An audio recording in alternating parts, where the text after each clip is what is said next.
Thank you for subscribing to our channel. Today is Saturday, December 12, 2020. CNN report: Lil Wayne pleads guilty to federal firearm charge. Rapper Lil Wayne faces up to 10 years in federal prison after he pleaded guilty Friday to illegal gun possession. Prosecutors said Lil Wayne had been charged with criminal possession of a firearm and ammunition as a prior felony offender. Prosecutors said the gold-plated .45 caliber handgun carried in a bag on a private flight was loaded. The rapper, whose real name is Dwayne Carter, entered the plea in Miami federal court, according to a news release from U.S. Attorney's Office for the Southern District of Florida. Deutsche Welle report: Israel establishes diplomatic ties with Bhutan. Israel has established diplomatic ties with the Himalayan Kingdom of Bhutan, the Israeli Foreign Ministry announced in a statement on Saturday. The agreement did not appear to be related to Israel's recently established ties with Arab and Muslim countries in the Middle East and Africa. The accord between the majority Jewish Israel and the majority Buddhist Bhutan follows several years of secret talks with the aim of establishing an alliance, according to the statement from the Foreign Ministry. BBC report: Covid, first round of U.S. vaccinations to begin on Monday. The first 3 million doses of the vaccine would be shipped across all states this weekend, said Jen Gustav Perna, who is overseeing distribution. The vaccine offers up to 95% protection against COVID-19 and was deemed safe by the Food and Drug Administration (FDA). The FDA said its approval for use was a significant milestone in the crisis. The U.S. agency authorized the emergency use of the Pfizer-BioNTech vaccine on Friday, after coming under intense pressure from the Trump administration to do so. CNN report: Navy boats on standby to protect UK waters in case of no-deal Brexit. The UK will have a range of robust enforcement measures at the end of the Brexit transition period, including numerous offshore patrol vessels available in its territorial waters, the Ministry of Defence (MOD) said Saturday. The measures put in place to protect our rights as an independent coastal state includes numerous patrol vessels across military and marine organizations that are used to provide physical presence, deterrence and inspection capability, the ministry said in a statement.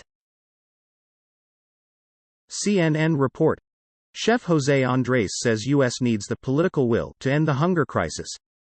Chef José Andrés, who has spent much of 2020 feeding people on the front lines of the COVID-19 pandemic, called the United States government's inability to prevent millions of Americans from going hungry a natural disaster. Chef José Andrés joins hosts Anderson Cooper and Kelly Ripa this Sunday at 8 p.m. Eastern Time, PT for CNN Heroes, an all-star tribute.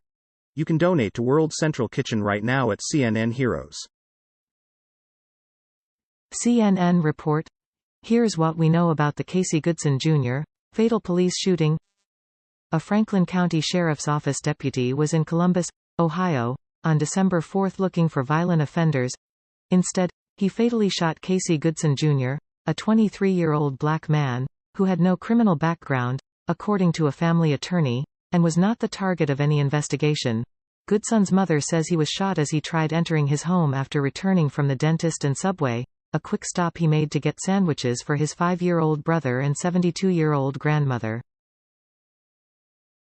BBC report: Spanish police rescue 21 exploited migrant workers from warehouse. Video showed several people being freed from a secret room hidden behind heavy trolleys piled high with clothes. A father and 2 sons who ran the business in the southeastern province of Murcia have been arrested. Police said the business sourced and distributed clothing to African countries for sale.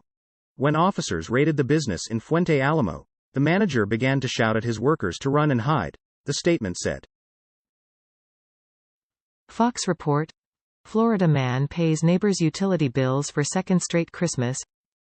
A kind-hearted Florida businessman is playing Santa for the second holiday season in a row, this year reportedly paying the overdue utilities bills for 114 families who were at risk of losing service. This year to me probably is more meaningful than last year with the pandemic and all the people out of work having to stay home, Michael Esmond, 74, told CNN. Esmond, the owner of a pool installation company in Gulf Breeze, shelled out over $7,600 this year for families whose bills were past due, the city's utility billing supervisor, Joanne Oliver, told the outlet. Fox report: Florida woman stored dead man's body in trash can to collect Social Security, sheriff. A Florida woman has been charged with storing a dead man's body in a trash can in order to collect his Social Security benefits.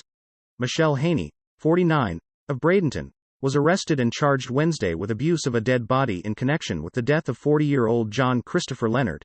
It's a sad day when you treat someone like a piece of trash when he deserved a proper burial and deserved to have his family with him to mourn, Manatee County Sheriff Rick Wells said, Fox 13 Tampa reported. Deutsche Welle report. Nagorno-Karabakh, Russian army reports ceasefire breach. Several people were killed in an apparent attack by Azerbaijani forces at a military base in the rest of Nagorno-Karabakh region, the German press agency DPA reported on Saturday, citing local officials. Separatist officials in Nagorno-Karabakh said the Azerbaijani military launched an attack late Friday that left 3 local ethnic Armenian servicemen injured. The attack comes just over a month after fighting ceased in the region. Deutsche Welle report. UN urges world leaders to declare climate emergency. World leaders should declare a climate emergency in their countries to spur action to avoid catastrophic global warming, UN Secretary-General Antonio Guterres said in opening remarks at a climate summit on Saturday. On the 5th anniversary of the 2015 Paris Agreement, more than 70 world leaders are due to address the one-day virtual meeting in the hope of galvanizing countries into stricter actions on global warming emissions. BBC report. Black Lives Matter. Driver charged after crashing into New York protest. 6 people at the Black Lives Matter racial justice protest in Manhattan were hit by the vehicle. A number were taken to hospital though none of the injuries were life-threatening, police said. The woman driving was detained and questioned by police. After the initial investigation with the Manhattan District Attorney's Office, the operator of the vehicle has been charged with reckless endangerment, the New York City Police Department tweeted on Saturday. Fox report. North Korea accused of using coronavirus to crack down on human rights. North Korea is using the coronavirus pandemic to crack down even more on its people, 7 members of the United Nations Security Council said. Germany, Britain, France, Belgium, Estonia, the United States and the Dominican Republic made the accusation Friday during a private, virtual meeting, Reuters reported. The DPRK's human rights violations pose an imminent threat to international peace and security. Fox report. China flamethrower drone burns wasp nests. A drone has been converted into a flying flamethrower in central China in a fiery campaign to eradicate more than 100 wasp nests. Blue Sky Rescue, a volunteer group that conducts search and rescue and other emergency work, has teamed up with villagers in Zhang County near the city of Chongqing. They raised 80,000 yuan $12,200 to buy a drone and equip it with a gasoline tank and an arm-length nozzle. Thank you for watching 5 p.m. recap. To be notified, you can subscribe our channel and activate the bell.